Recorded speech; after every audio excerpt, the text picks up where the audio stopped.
We are going to discuss Hasbro interactive failure in today's presentation. We will briefly talk about the keys in the beginning, then we will introduce our analytical method. 3 factors, ethics, motivation, and communication factors will be discussed later in details, and specific recommendations will be given for each factor. Hasbro was founded in 1923 by Henry Hassenfeld and has become one of the largest toy makers in the world afterwards. Hasbro Interactive was formed in 1995 as Hasbro's new attempt in interactive game industry. Hasbro Interactive enjoyed an incredible growth from 35 million in 1996 to 237 million in 1999.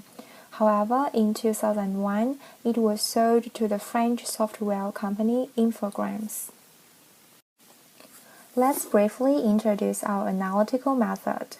Factors are identified in the beginning, then personality, context issues, and the reactions are discussed in order to find the reason, and finally, specific recommendations will be given.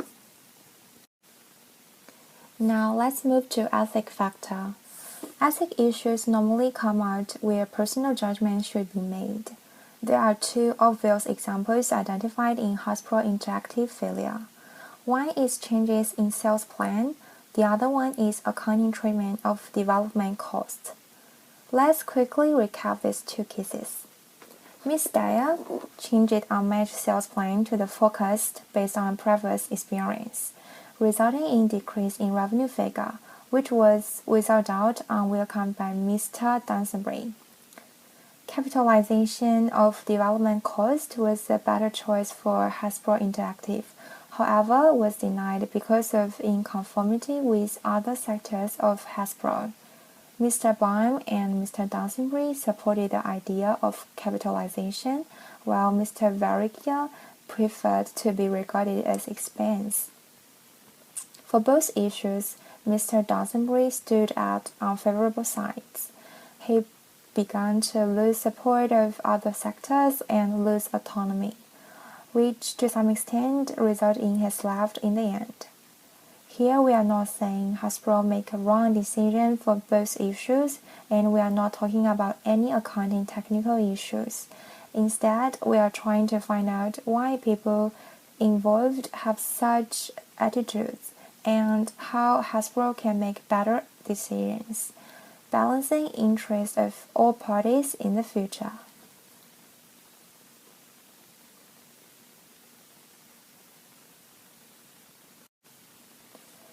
Now, let's briefly talk about their personality and abilities showed in these 2 cases. Mr. Dunsonbury, he is very ambitious and aggressive, which can be observed by the strategy he implemented, including quick expansion, aggressive target, and a series of acquisitions. According to his colleagues, he is a tremendous visionary, motivator, inspirer, and promoter. However, he is bad in finance operation. Mr. Baum, he is influential and powerful, but a self-interest pursuer. Mr. Varrica, however, he is prudent and risk-averse. He tried to lower target and resize Hasbro. As for Ms. Daya, she tried to implement new financial systems, but not welcomed. As to context, we identified 2 important factors here. One is team dynamics, the other is power issues. Hasbro Interactive was a newly established subsidiary who focused on interactive games rather than traditional toy industry, which Hasbro was familiar with. Exploration and creativity were encouraged, autonomy was given. The team mainly focused on exploring new ideas rather than following superiors' instructions. Dynamic and flexible corporate culture was cultivated. Besides, as you can see in the slides, these 4 people were in high positions and very powerful. They were in charge of different things. Mr. Dunsbury focused on fulfilling ambitious revenue targets. Mr. Brown took care of functions efficiency. Mr. Varrokia was responsible for cost management. Ms. Daya kept an eye on sales inventory system of Hasbro Interactive. Their goals showed conformity, however, since their authorities overlapped to some degree, conflicts could be expected. Following egoism theory, when people are trying to define what is right and what is wrong, they mainly consider their own interests. The things which benefit their interest are normally regarded as good, while those which have conflicts with their interests are usually bad. Their behaviors will follow what they think is right, and further, people will justify their ethic value established by repeating such behaviors. To sum up, people are all pursuing their own interest and wish to make it ethically right. Personal interest is the motivation inherent in one's behavior, while individual personality and context will define the way how people pursue their own interests. Now let's take Miss Dunsbury for example. He pursued great bonus and better reputation. He was quite ambitious and aggressive. Thus, his method implemented to achieve his goal is to make more revenue and set higher goals for Hasbro Interactive, expecting better payoff afterwards. It's ethically right according to his point of view, since better performance of company was also achieved. However, he didn't take care of cost and long-term development of Hasbro. He walked away when things turned bad. In the same way, you can understand other people's reactions and the implicit messages they will not tell you. In order to solve ethic dilemmas, we give the following suggestions.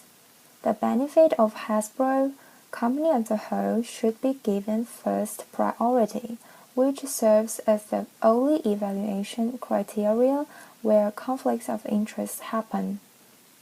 Besides, incentives should be planned carefully. For example, long-term and short-term incentives should be both involved, which will help better align personal interests with company's interests.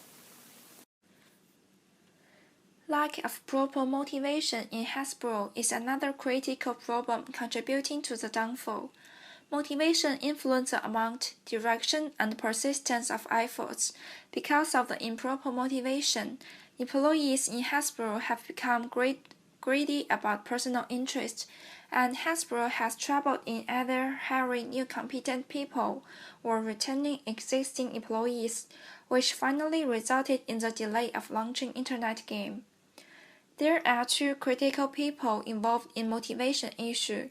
One is Tom Dunsbury, the other is Herb Baum. Tom Dunsbury, the chief executive of Hasbro, is a tremendously ambitious and aggressive leader who is proficient at activating others for futuristic ideas. He is extroverted and open to experience. He has low agreeableness and is also over-optimistic to some degree, which make him unwilling to accept conservative ideas from others. Herb Baum is a highly agreeable person who always follow and support the lead of Dunsbury. What's more, he is obsessed with full control and power. Teamwork in Hasbro was not very effective. There were conflicts between different divisions. Employees in Hasbro Interactive were becoming greedy and motivated mainly by bonus and option plan. At the time of Hasbro experiencing strong performance, Hasbro paid handsome bonus rewards to Hasbro employees, which has built a company culture where financial interests are valued, leading employees focus on pursuing personal interest rather than gaining the best benefit for company. Dunsbury has dominant power over the decisions of Hasbro Interactive, and his colleagues, including Mr. Hasenfeld and other senior executives, are highly agreeable. Therefore, even though they are concerned about the risks inherent in pursuit of such rapid growth, nobody acted to put a stop to the 1 billion aspiration. Employees in Hasbro did not have much autonomy to decide their tasks, and there were not many team meetings that let employees speak out their opinions as Duesenberg is law agreeable. According to self-determination theory, in order to motivate people, their autonomy, competence, and related needs should be supported.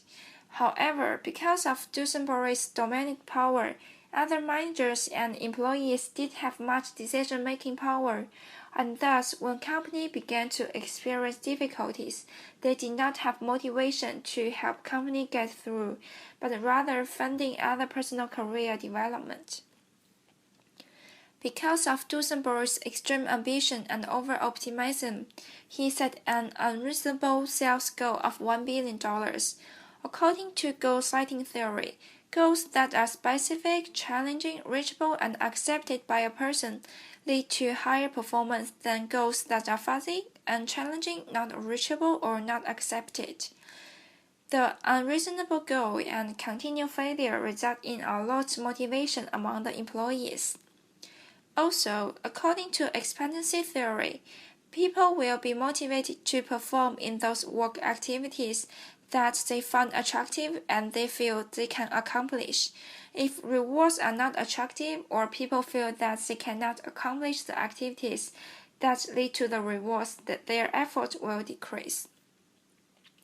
Furthermore, in contrast with growing phase of Hasbro Interactive in previous years, continuing failure in achieving targets led employees lose confidence and wondered if their job was secure. According to humanistic approach, people will be motivated when their underlying needs are satisfied.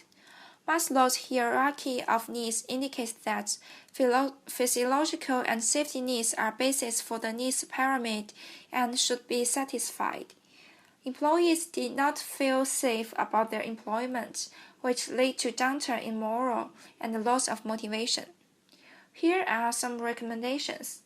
Managers can enhance motivation by setting acceptable goals or allow the related employees to participate in goal-setting process. Giving employees some autonomy in assigned tasks and let employees participate in goal setting. Give feedback and corresponding rewards to actual performance, setting rewards based on both intrinsic and extrinsic value. Communication is another critical factor in the failure of Hasbro Interactive. As one of the most important methods to transmit information with the firm or between the company and external entities, communication is essential to operation of a company. However, as to Hasbro Interactive, communication was not adequate not only in the company internally, but also externally between parent company and Hasbro Interactive. Attitudinal barriers and systematical barriers in communication contributed to conflict and problems in Hasbro Interactive, which finally led to downfall. Tom Dusenberry was the main person involved in communication issues. His main personality was assertiveness. This means Dusenberry was usually overconfident, not only with his work and company performance, but also with the marketing condition in the future. His colleague commented that Dusenberry held a too strong belief in a too rosy future while he had high desire to make outstanding achievement in his career. Because of these characters, Dusenberry tended to act aggressively and blindly, which seriously limited his approach to success. Additionally, he had a critical weakness.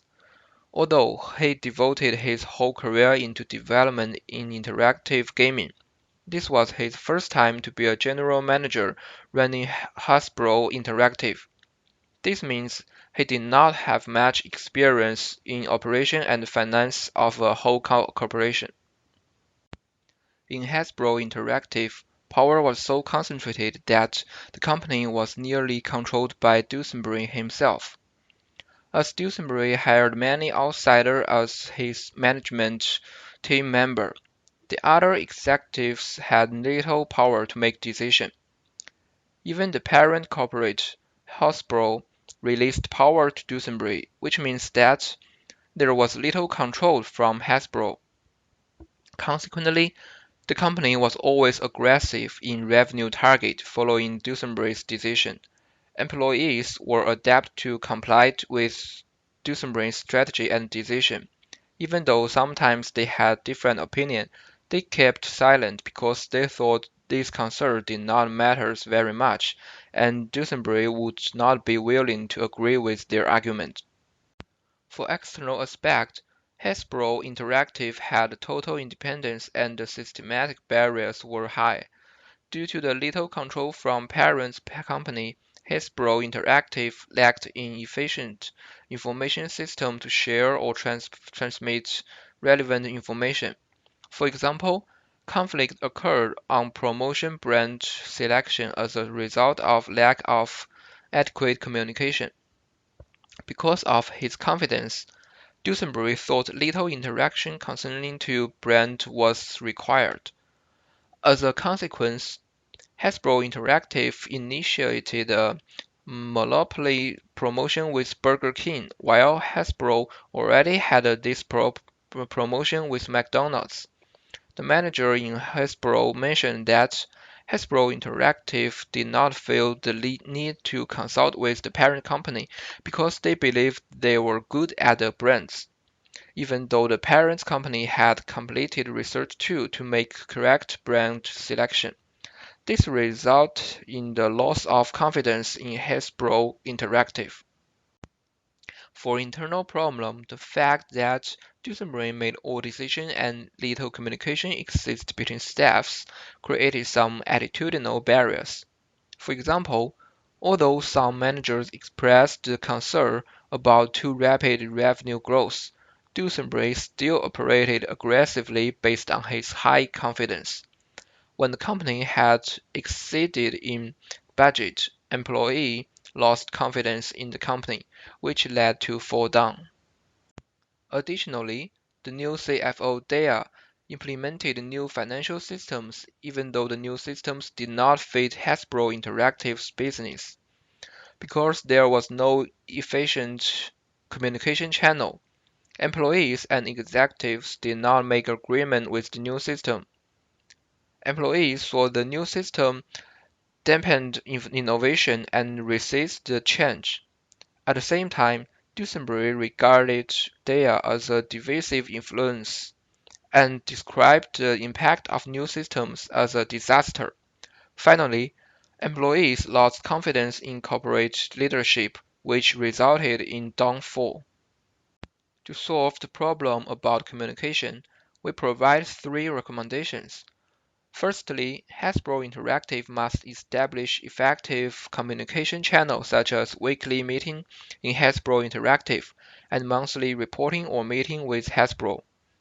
By this, executives in Hasbro Interactive can establish strong relationship between upward and downward colleagues. Secondly, the company should decentralize the power. This means managers should make decisions together instead of the fact that Dusenberry made all decisions. Thirdly, establish efficient communication systems such as software or noteboard to give employees and managers chances to share information and make sure the company's operating strategy consistent with parent company. This is all of our presentation. Thanks for listening.